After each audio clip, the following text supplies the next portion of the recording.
Welcome to Take a Break with History, an educational series from Abraham Lincoln Bookshop in Chicago. Take a Break with History has been produced periodically since March of 2020 and is currently, as of 2025, presented on the first and third Fridays of each month as a live stream on the Facebook account of Abraham Lincoln Bookshop. Each episode explores books, documents, or artifacts that are part of our inventory and part of the historical legacy of President Abraham Lincoln and the U.S. Civil War. Learn more about our shop and about the material featured on this program at alincolnbookshop.com. That's alincolnbookshop.com. We hope you enjoy Take a Break with History from Abraham Lincoln Bookshop in Chicago. If it's on our shelves, it's history. Welcome to Take a Break with History. I'm Daniel Weinberg, and we're here at the Abraham Lincoln Bookshop in Chicago. I'm here alone because we're practicing safe practices, frankly. So you're at home, and I'm coming to you instead. Each day at 1 p.m. Central, like right now, we'll bring you on a little journey of historical artifacts. Today we're going to talk about Henry Warren and his Lincoln photographs. So take a break with history with me. Don't forget to share me and like me on Facebook, at least the shop. We'd especially that. And we want to say a special thank you and hello to the Lincoln Forum people and members. I'm there. Harold Holzer and Frank Williams began this 25 years ago. This November, hopefully, we'll all be in Gettysburg and celebrating that anniversary. Go to thelincolnforum.org and you can see what we're about and hopefully join up. It's a great group. So, today, Henry Warren. I'm going to show you this beautiful albumen photograph. I can't see myself, so I'm just going to have to hold it up and hope that I'm doing it correctly. It's Henry Warren was a commercial photographer from Waltham, Mass. And here is an albumen silver print, perhaps some salt in it too, called The Latest Photograph of President Lincoln Taken on the Balcony at the White House, March 6, 1865. It's about 9 by 10 inches and laid on a caption-printed mount. It's known as Ostendorf 112. So this albumen photograph was taken, as I said, on the balcony. He had been in Washington for the inauguration of Lincoln. He hoped to get an opportunity to photograph the president, but he was not acquainted with him, didn't have any connections there. So he went into line, and I'll tell you later what he did, because in his own words, but he found that Tad was every day on his pony at the same time. So he went over and ambushed the young Tad and took a photograph of him. He then came back with that photograph the next day. And then he said, bring out your father and I will make a picture of him for you. So to please Tad, Lincoln came out, and this is what it was. Now, Lincoln certainly, and actually Lincoln brought out his own chair onto the east balcony. Lincoln was tired from the inauguration, by the way, and there was a strong March wind. But actually he was pissed at Warren for using Tad to get to him. And I think he was just saying, I'm not going to give you a nice image. And he didn't. But you know, it's emotion. How often can we see in these stills from the 19th century emotion? Because they had to sit still. Here we see Lincoln's emotion. And this is the true first printing, because the caption reads, the latest. And after the assassination, he then he changed the caption to the last. Here, I'll show you. This is Harold Holzer's wonderful book from that he talked about the Indiana Historical Society collections. And it's really a good book if you want to see wonderful artifacts. Here is one that shows the Lincoln CDV, the carte de visite, that said the last, because he changed it. And he did these in a few different forms, the carte de visite, and also a 9 by 10, and then an 11 by 14. Those are kind of scarce. All of them are scarce. You don't find them very often. I'm going to read from a photograph they have of this at the carte de visite at the Filson Historical Society in Lexington, Kentucky. And it was, the CDV itself was made by a guy named J.A.W. Pittman, who was in Springfield. It's his back mark. He probably pirated the view, photographed it, and then put it on his own card. But on the other side of it is written this. The picture on the other side was taken by Henry Warren of Waltham, Mass. And in a letter to J.C. Power, John Carroll Power, who was the tomb curator, the custodian, it's written, "I attended the reception of the president after his second inauguration, and during the handshaking said to him, 'Will it be possible for a Massachusetts man to get your likeness?' He said, 'Perhaps so, at some future time.' Emboldened by these words, I called at the White House the following day, but found it impossible to pass the guard.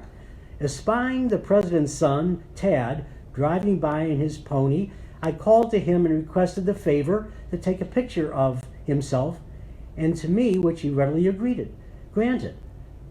By his invitation, I jumped into his cart and drove onto the ground where I took his picture, which so pleased him that he readily granted my request to say to his father that Mr. Warren was ready and waiting to give him a sitting. At this time, I had reached the balcony of the White House. Soon the president, accompanied by an officer, thrusting his fingers through his hair, he did that every once in a while, didn't he? And seating himself in a chair, I prepared for him. He didn't. Lincoln allegedly took out the chair himself. I'm sure he did. I'm ready. Here, without rest for his head, or the usual paraphernalia of photography, you have the results. This is the latest picture taken of him and is pronounced by General Banks and others as the only lifelike picture of the lamented Lincoln as he appeared about home. Well, I think that's about right. So that's a wonderful piece. Now, I happen to have another way that Warren made this very unusual. This is called, first of all, Warren had a penchant, I think, for making people angry, because we recently had a photograph, albumen, of Grant taken in the field by Warren. He was also an Army photographer, and Grant didn't look too happy to be doing that.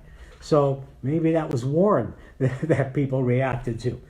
Now this here is an Apollo type, sometimes called milk glass. It's 1 3/8 by 1 5/8 inches, that's the image, on a 4 by 5 inches overall glass. This is the first time we've seen Warren experimenting with a relatively new Apollo type. It had begun in 1857. That's when it was first invented. And it's a very unusual piece that didn't last too long. But it's a beautiful image nonetheless. In fact, it's unique to the field because there is no other Apollo type or milk glass of Lincoln extant. I've looked around. Now, Apollo types were printed on sheets of opaque, translucent white glass. The Apollo types use a wet collodion and silver gelatin process and was first patented in 1857 by Glover and Bold of Liverpool. The two basic techniques are either the transfer of a carbon print onto glass or the exposure of light-sensitive emulsion on the glass surface to the negative. So milk glass positive is an alternative term for this. I'm telling you, for beauty, delicacy, and detail, Apollo-type portraits are actually equal to ivory miniatures. Now, the lack of collodion here on the bottom is interesting because that's how any glass on a collodion wet plate would be. The photographer would take his finger right here. I'm doing this, by the way, without gloves because otherwise I fear it would come out of my hands. It's even better for autographs, manuscripts, photography to have clean hands and use your hands and not gloves, which can catch or can have them slip.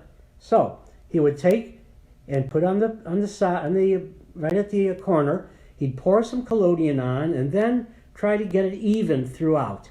And that's why you see that on the bottom. Of course, this was just an experimentation. He wasn't doing this for all time, but a terrific piece. Both of these are on our website, so you can continue to indulge your hobby of collecting and enjoying and telling stories of historical artifacts. You can also order books, as I've said, and to keep you and occupying your time. We thought today our suggestion would be Lloyd Lewis, that's how far back I go. Lloyd Ostendorf, Lincoln's photographs, and a complete album of photographs. Now this is a good piece for you to have as a reference. It really, our area, Lincolniana, really needs a catalog raisonné of all the photographs of Lincoln from the time all the way through the present. And hopefully someday someone will do that. But until then, this is a terrific reference for you to use and very difficult to find. You can only find it here and maybe a few other Lincoln sites, but that's on our website at $85. I also want to show you that also on our web we do have digital photographs taken directly off glass plates. And this is actually what was known as the last photograph for many years, but now we know that the Warren photographs were the last ones. This was a month earlier by Gardner, and Bill Sapp of the National Portrait Gallery, he's gone now, and Harold Holzer, who's not gone, he also came up that, yes, this was not the last, but the penultimate photograph. Just to show you where it came from, one day this glass plate, it's not this large, came into my shop, and this comes from an actual stereo view. This is what Rice, who worked with Gardner, actually put into albumen after the assassination. This one is the side we're showing because it's not been seen before. These are beautiful digitals that you might like to have in your collection.